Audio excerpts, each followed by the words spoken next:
வச்சு கோலம் போட மறந்திருப்ப. புத்தகத்தை தலைகீழா படிச்சிருப்ப. மூன்றாம் பிறை அளவுதான் சிரிச்சிருப்ப.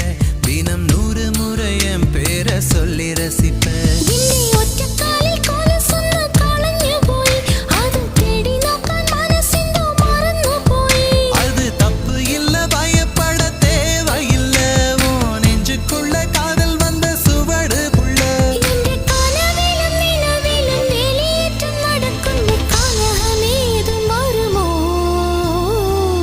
மனசுக்குள்ளே தாகம் வந்துச்சா,